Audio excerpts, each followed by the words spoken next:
Creosotum. Creosotum, a distillation of wood tar. Dark complexion, slight, lean, ill-developed, poorly nourished, overgrown. So creosote generally ऐसे patients के medicine है जिनका dark complexion होता है, जो slight लीन यानी हल्के पतले होते हैं, इल डेवलप्ड जो पूरी तरीके से डेवलप नहीं हुए हैं, पुअरली नरिश्ड जिनको नरिशमेंट प्रॉपर नहीं मिला, ओवर ग्रोन जो ज़्यादा ग्रो हो गए हैं यानी वेरी टाल फॉर हर एज यानी अपने एज से ज़्यादा उनकी लंबाई ज़्यादा हो गई है, ऐसा फॉस्फोरस में भी देखने को मिलता है। चिल्ड्रन ओल्ड लुकिंग रिंकल्ड, ऐसे बच्चे जो बूढ़े दिखते हैं जिनकी स्किन रिंकल्ड होती है, ऐसा एब्रोटेनम में भी देखने को मिलता है। स्क्रोफुलस और सोरिक एफेक्शंस, स्क्रोफुलस यानी कि ट्यूबरकुलर या फिर सोरिक एफेक्शंस हैं। सोरिक एफेक्शंस कहने का मतलब जिनमें इन्फ्लामेशन जो है वो देखने को मिलता है। रैपिड इमेशिएशन, इमेशिएशन का मतलब है जहाँ पर मसल लॉस हो रहा हो या वेट लॉस हो रहा हो बहुत तेज़ी के साथ, ऐसा देखने को मिलता है, ऐसा आयोडम में भी देखने को मिलता है। पोस्ट क्लाइमेक्ट्रिक डिजीज ऑफ वुमेन, और क्रियोजोट जो है वो जनरली वुमेंस में जो भी प्रॉब्लम मेनोपॉज के बाद होती हैं वहाँ पर ज़्यादा जो है वो इंडिकेट होता है, ऐसा लाइकेसिस में भी देखने को मिलता है। हेमरेजिक डायथिसिस, ब्लीडिंग डायथिसिस होती है यहाँ पर। Small wounds bleed freely, small जो छोटे छोटे वुंड्स हैं वहाँ से फ्रीली ब्लीडिंग होती है, ऐसा क्रोटॉन टिग्नम में, लाइकेसिस में और फॉस्फोरस में भी देखने को मिलता है। फ्लो पैसिव, जो ब्लड का फ्लो है वो पैसिव होता है इन एपिक्टासिस, हेमोप्टाइसिस, हेमेचूरिया। एपिक्टासिस के केस में, नोज ब्लीडिंग के केस में, हेमेप्टाइसिस यानी कफ के साथ अगर ब्लड आ रहा है, हेमेचूरिया यानी यूरिन के साथ ब्लड पास हो रहा है।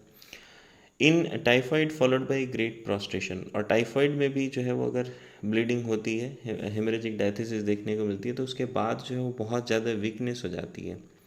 Dark oozing after the extraction of a tooth, और दांत निकलवाने के बाद वहाँ से जो है वो डार्क कलर का ब्लड जो है वो निकलता रहता है, ऐसा हेमामिलिस में भी इंडिकेट होता है। Roaring and humming in years, कानों में से आवाज़ आती रहती है, रोअरिंग की, हमिंग की, लगातार गुन ऐसे सुनाई देता रहता है विद डेफनेस, और उसके साथ साथ जो आवाज़ें हैं बाहर की वो कम सुनाई देती हैं। बिफोर एंड ड्यूरिंग मेंसेस, ऐसा मेंसेस से पहले और मेंसेस के दौरान होता है। Corrosive fetid ichorous discharges from mucus membranes, generally mucus membranes से जो है वो कोरोजिव यानी कोरोड करने वाला, फीटिड माने बदबूदार, इकोरस माने वाटरी डिस्चार्ज देखने को मिलता है। वाइटलिटी ग्रेटली डिप्रेस्ड, जो वाइटलिटी है या वाइटल फोर्स है वो बहुत ज़्यादा डिप्रेस्ड हो जाता है। Itching so violent towards evening as to drive one almost wild, और इचिंग इवनिंग के टाइम तक इतनी ज़्यादा बढ़ जाती है कि पर्सन जो है वो इचिंग की वजह से बहुत ज़्यादा परेशान हो जाता है। इचिंग विदाउट इरप्शन, अगर इचिंग इरप्शन के बिना हो रही है तो वहाँ पर डोलिकोस इंडिकेट होती है। पेनफुल डेंटिशन, दांत निकलते टाइम बहुत ज़्यादा दर्द होता है। Teeth begin to decay as soon as they appear, और यहाँ पर दांत जैसे ही अपीयर होंगे उसके साथ ही वो डिके होना स्टार्ट हो जाते हैं, तो क्रियोजोट बहुत अच्छा इंडिकेशन है क्रियोजोट के लिए। गम्स ब्लूइश रेड, गम कैसे हो जाते हैं, ब्लूइश रेड होते हैं, सॉफ्ट होते हैं, स्पंजी होते हैं, ब्लीडिंग होते हैं, इन्फ्लेम्ड होते हैं। स्कॉर्ब्यूटिक अल्सर्ड, और जो है वो अल्सरेशन देखने को मिलता है वहाँ पे। स्कॉर्ब्यूटिक कहने का मतलब क्या होता है, जहाँ पर विटामिन सी की कमी हो या गम्स का इन्फ्लामेशन हुआ उसकी वजह से। Vomiting of pregnancy, sweetish water with ptyalism, vomiting pregnancy में वॉमिटिंग हो, sweetish water with ptyalism, ptyalism का मतलब है ओवर प्रोडक्शन हो रहा हो सलाइवा का, उसके साथ साथ पानी मीठा पानी जैसा जो है वो वॉमिटिंग होता है। Of cholera during painful dentition, या कॉलेरा की वॉमिटिंग हो या पेनफुल डेंटिशन के दौरान वॉमिटिंग हो। इंसिसेंट विद कैडेवरस स्टूल, इंसिसेंट का मतलब विदाउट पॉज यानी वॉमिटिंग रुक नहीं रही है, इसके साथ साथ कैडेवरस स्टूल देखने को मिलता है। In malignant affections of stomach, generally जो इन्फेक्शियस अफेक्शंस हैं स्टमक के, उन कंडीशंस में जो वॉमिटिंग होती है। Severe headache before and during menses, तो मेंसेस से पहले और मेंसेस के दौरान जो है वो बहुत ज़्यादा हेडेक देखने को मिलता है, ऐसा सीपीएम में भी देखने को मिलता है। Menses too early, profuse, protracted, menses जो है वो जल्दी आते हैं, बहुत ज़्यादा होते हैं, लॉन्ग लास्टिंग होते हैं। पेन ड्यूरिंग, मेंसेस के दौरान पेन होता है बट एग्रेवेटेड आफ्टर इट, और पेन जो है वो मेंसेस के दौरान होता है और उसके बाद जो है वो बढ़ जाता है। Flow on lying down, ceases on sitting और वॉकिंग अबाउट। जो फ्लो है वो लेटने पर बढ़ता है, बैठने पर या चलने पर जो मेंसेस का फ्लो है वो रुक जाता है।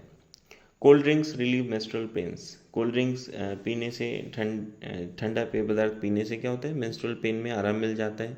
Flow intermits at times almost ceasing then commencing again. जो मेंस्ट्रुअल फ्लो है वो इंटरमिट होता रहता है कि कभी कभी ये रुक जाएगा और फिर जो है दोबारा शुरू हो जाएगा। ऐसा सल्फर में भी देखने को मिलता है। इनकंटिनेंस ऑफ यूरिन, यूरिन में इनकंटिनेंस देखने को मिलता है, रुक रुक के पेशाब आता है। Can only urinate when lying, सिर्फ जो है वो लेटते टाइम ही यूरिनेट कर सकता है। कॉपियस पेल, जो यूरिन है वो कैसा होता है, चिपचिपा होता है, पेल होता है, पीले रंग का होता है।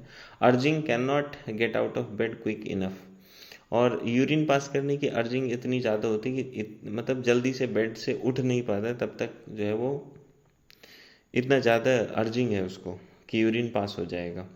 ऐसा एपिस में और पेट्रोसेलिनम में भी देखने को मिलता है। ड्यूरिंग फर्स्ट स्लीप, और जो यूरिन का इनकंटिनेंस है वो फर्स्ट स्लीप के दौरान जनरली देखने को मिलता है। ऐसा सीपीएम में भी देखने को मिलता है। From which child is roused with difficulty, और फर्स्ट स्लीप के दौरान इनकंटिनेंस होता है यूरिन का, जिससे बच्चे को मुश्किल से जगाया जाता है। Smarting and burning during and after micturition, तो पेशाब करने के दौरान क्या होता है, इसमें स्टिंगिंग पेन होता है, बर्निंग होती है, जलन होती है मिक्सचुरेशन के दौरान और मिक्सचुरेशन के बाद भी। ऐसा सल्फर में भी देखने को मिलता है। Leucorrhoea acrid, corrosive, offensive, worse between periods. Leucorrhoea जो है वो एक्रिड होता है, कोरोजिव होता है, कोरोड करता है, एब्रेजिव होता है, ऑफेंसिव है, बहुत ज़्यादा बदबूदार है, और पीरियड्स के बीच में जो है वो दिक्कतें बढ़ जाती हैं। ऐसा बोविस्टा में और बोरैक्स में भी देखने को मिलता है। Has the order of green corn, green corn जैसी जो है यहाँ पर ऑर्डर देखने को मिलता है। स्टिफेंस लाइक स्टार्च, स्टार्च के जैसा ये स्टिफ हो जाता है। स्टेन्स द लाइन येलो, और कपड़े पर जो है वो पीले रंग का दाग डालता है। Lochia dark brown, lumpy, offensive, acrid. Lochia यानी जो पोस्ट पार्टम ब्लीडिंग होती है, डिलीवरी के बाद की जो ब्लीडिंग है वो डार्क कलर की होती है, ब्राउन होती है, लंपी यानी लंप्स की फॉर्म में होता है, थक्के जम जाते हैं उसमें। ऑफेंसिव है, बहुत ज़्यादा बदबूदार है। एक्रिड है यानी ये स्किन को जो है वो कोरोड करता है, दिक्कत करता है। Almost ceases then freshens up again, तो लोकिया जो है वो रुक जाता है कभी कभी और फिर से जो है वो स्टार्ट हो जाता है। ऐसा कोनियम में और सल्फर में भी देखने को मिलता है। Violent corrosive itching of pudenda and vagina. Violent माने बहुत ज़्यादा, कोरोजिव यानी एब्रेजिव, जिसकी वजह से रेड जो है वो रैश पड़ जाते हैं। ऐसी कोरोजिव इचिंग देखने को मिलती है पुडेंडा में यानी एक्सटर्नल जेनिटेलिया में और वेजाइना में। Relations, creosote is followed well by arsenic, phosphorus, sulfur in cancer and diseases of malignant tendency। तो क्रियोजोट जो है वो आर्सेनिक, फास्फोरस और सल्फर को फॉलो वेल करता है कैंसर की कंडीशन में या ऐसी डिजीजेज में जिनमें इन्फेक्शियस टेंडेंसी होती है।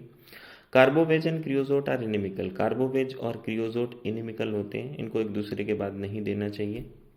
Aggravation in open air, creosote के पेशेंट में एग्रेवेशन देखने को मिलता है ओपन एयर में, कोल्ड वेदर में, when growing cold, from washing और बादिंग विद कोल्ड वाटर, यानी ठंड से, ठंडे पानी से नहाने से, धोने से। रेस्ट स्पेशली व्हेन लाइंग, और रेस्ट में एग्रेवेशन देखने को मिलता है स्पेशली लेटते टाइम।